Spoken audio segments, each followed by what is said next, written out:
Gordy and Sean had dead-end jobs. People always said I was a dreamer, an idiot, and a waste of life, and I will never amount to anything. Hit me, baby, one more time. No luck with the ladies. Brittany, let's go out again. We'll talk about me and you. Dude, you're in there. And no one to look up to. Freeze! Your sister shot her first perp today. That's nice, Gammy. But at least they had a hero. Jimmy King is the greatest wrestler of all time. Wrestling's fake.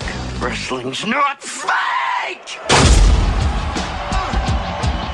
Down goes Jimmy King! Oh my God, a four-post massacre! No one can survive this! This isn't even a pay-per-view! Damn it! Damn it! Damn it! We made it! We're live! Would that be raw sewage I'm smelling? I kinda always like that smell. Now these dreamers Me and my associate, we're on a quest to find King. It's him! King! will go to any lengths Please, crowd! Oh, that was great! and do whatever it takes We got a friend. He's gonna get you a trainer. Everybody knows wrestling's fake. to put their king Do I feel fake? back on his throne. Any match, anytime. The steel cage. Steel cage wins. No, it's done. Bring it on.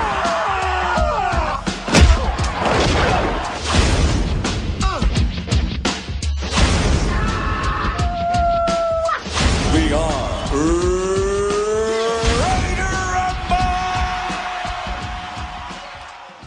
Welcome back to our humble San Diego podcast. We are your hosts for the evening, James Warney, Hey, what's up, guys?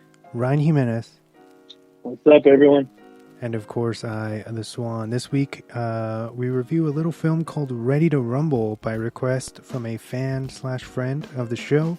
But first, let's get started with some of our usual intro segments, shall we?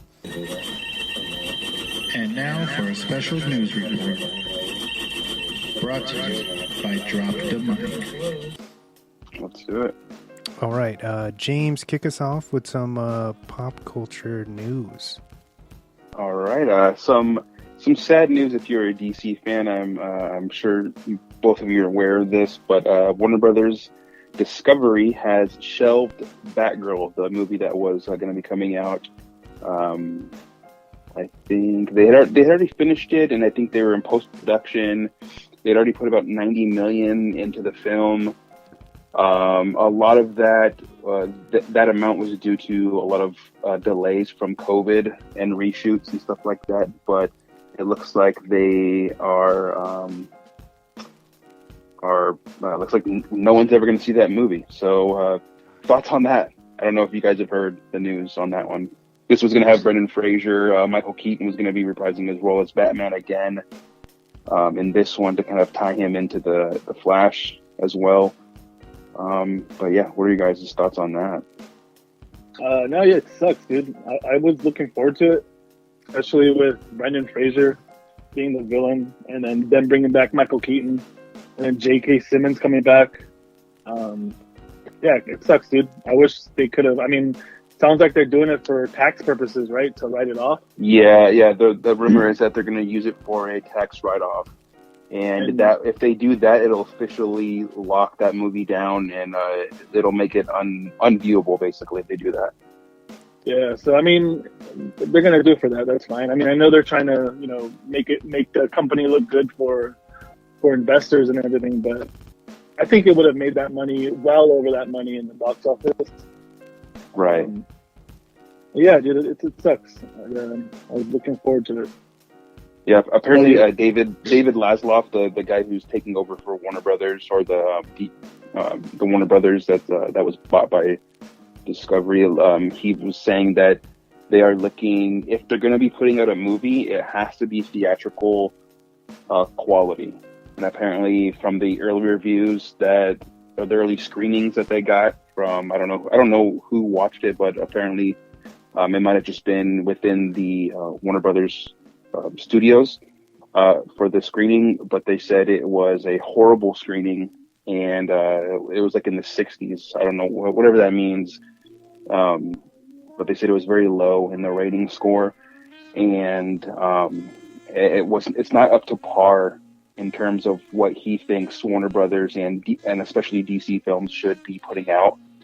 So he said it was definitely like an HBO Max, or straight to HBO Max movie instead of being a theatrical movie. So yeah. Okay, well then that answers the real what is really going on here is that they're scared to release it as content because they think that it sucks. Yeah. Right? That's what it sounds like. The only thing is I think, release it anyways, release it on HBO Max, create some content for your streaming service to get people to sign up, and let people who want to see it be the judge of that. That's my view on that, is if it's shit, let us determine that. Don't, I don't know. For me, it's just, that's where I stand on that.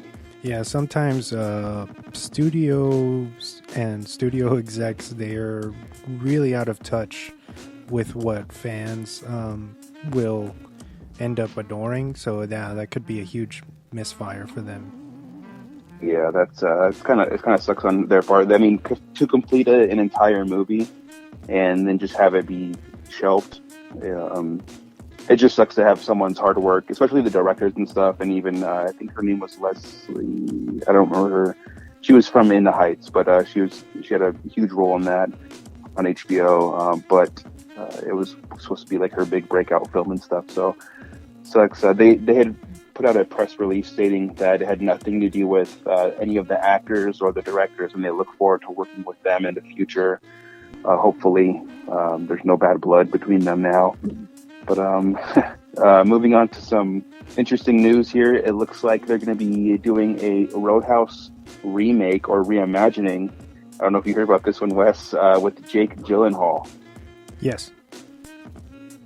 Interesting. I'm interested. I love Roadhouse. We reviewed it a while back, but yeah, I don't know. Do you think Gyllenhaal can do Swayze some justice? Or do you think this is one of those movies that should never be remade? God, what a loaded question that is, because I love Roadhouse, as cheesy as it is. And oh my God, yes, it's great. And it's it'll be hard to top, but if they go the serious route, I think Jake can do wonders with any material, And recently I just watched Jarhead again, and I was completely mesmerized with his role in that film. And I think, I definitely think he could step it up. He has that kind of, if you guys have seen End of Watch, I feel like he has this really kind of grimy nature to him, like when he taps into that side. And to add on to your news about Roadhouse, which I think it's going to streaming somewhere. It might be Prime or one of the big services. Anyway, Conor McGregor was just announced as joining the cast for that as well. Oh, wow. And, with Conor's like super kind of obnoxious personality, I think that he'll do really good, even though it'll be his debut into film. I feel like that would be a really good Kickstarter, potentially. It could be really bad or really good, but I know he's a huge shit talker, and the shit talking in that movie is part of its charm. So I think I think grabbing him was a good idea, in my opinion. What about you? What do you think, Ryan? Man, I don't know. The only reason why I'm excited for it is Gyllenhaal. I think it's just one of those movies like you just don't touch. But I guess that's where movies and TV shows are at right now. Fuck Conor McGregor though. But yeah, no, I'm stoked for Gyllenhaal to be. Well, think about it. If Connor is the villain, then that's a great thing for you, right? That is, because then we get to watch Gyllenhaal kick his ass. Right. Maybe he's the one who gets his throat ripped out. Who knows, Oh, there you go. Moving on to some more news. Following following some of that Warner Brothers stuff. The CEO, David Lasloff, like I mentioned before, he addressed that the theatrical future for Warner Brothers Pictures exclusively with DC films. He said that Black Adam, Shazam 2, and The Flash are still going to be coming out. Surprisingly, I was surprised that he had mentioned The Flash because of what's going on with Ezra Miller and all that drama, that they haven't decided to cancel that movie as well. But he said they're working on he's working on putting a team together that will help map out the next 10 years of the DC film universe. And he noted that Kevin Feige's Marvel Studios was a model for the inspiration of this team that he's trying to put together. So they're definitely trying. Now it's obvious. I mean, I've been saying it for a while that they've been playing catch up with Marvel, because Marvel, they had a few years ahead to get started and figure out the blueprint on how to do this kind of stuff, right? And now they're just copying. I mean, it is what it is, but they're basically using the Feige Marvel Studios model as inspiration to put together the DC universe, I guess. But I think that I thought that was pretty interesting. Just he had mentioned, usually don't get them mentioning someone from the other side of the team like Marvel, but I thought that was pretty cool. Yeah, they need to bring in someone from like the comic side. Like, I don't know, bring in fucking Scott Snyder or somebody, or give like James Gunn fucking the keys to everything in DC and just right here, do what you want with it. Well, I know Jim Lee is kind of like the CEO of like the creative part for Warner or DC Films, the creative head. I don't know if with Lasloff coming in, I don't know if he's going to lose that job now, but he just got that title, I think, within the last couple of months. So any failures, I don't think is really on him, but who knows, with changing of the guards, they may, just want to clear house and hire a whole bunch of new people. My next bit of news, I know we talked about it last week with Seth Rogen. They revealed the new title for his film coming out. So it's going to be Teenage Mutant Ninja Turtles: Mutant Mayhem, and the release date for that is going to be August 4th, 2023. My birthday. Yeah. Perfect, right? Super excited for this one, and I'm stoked that you were able to get that news in from last week. But yeah, what are you guys' thoughts on that? Excited to see this to happen? I'll watch anything Turtles, even if it's subpar. But I'm hoping that this is good. That the new title reveal looks really awesome, kind of like metal. Is the vibes I'm getting from it, like the drips and everything. It looks promising from that alone, the slide. So yeah, I'm up for it. I like Seth Rogen's work, so I know him being so ingrained in comic book culture gives me a lot of faith that he's going to have great respect for the mythos of the Turtles, and is going to do it justice. Hopefully, better than the reincarnations that we've seen within the last few years. You know what I'm saying?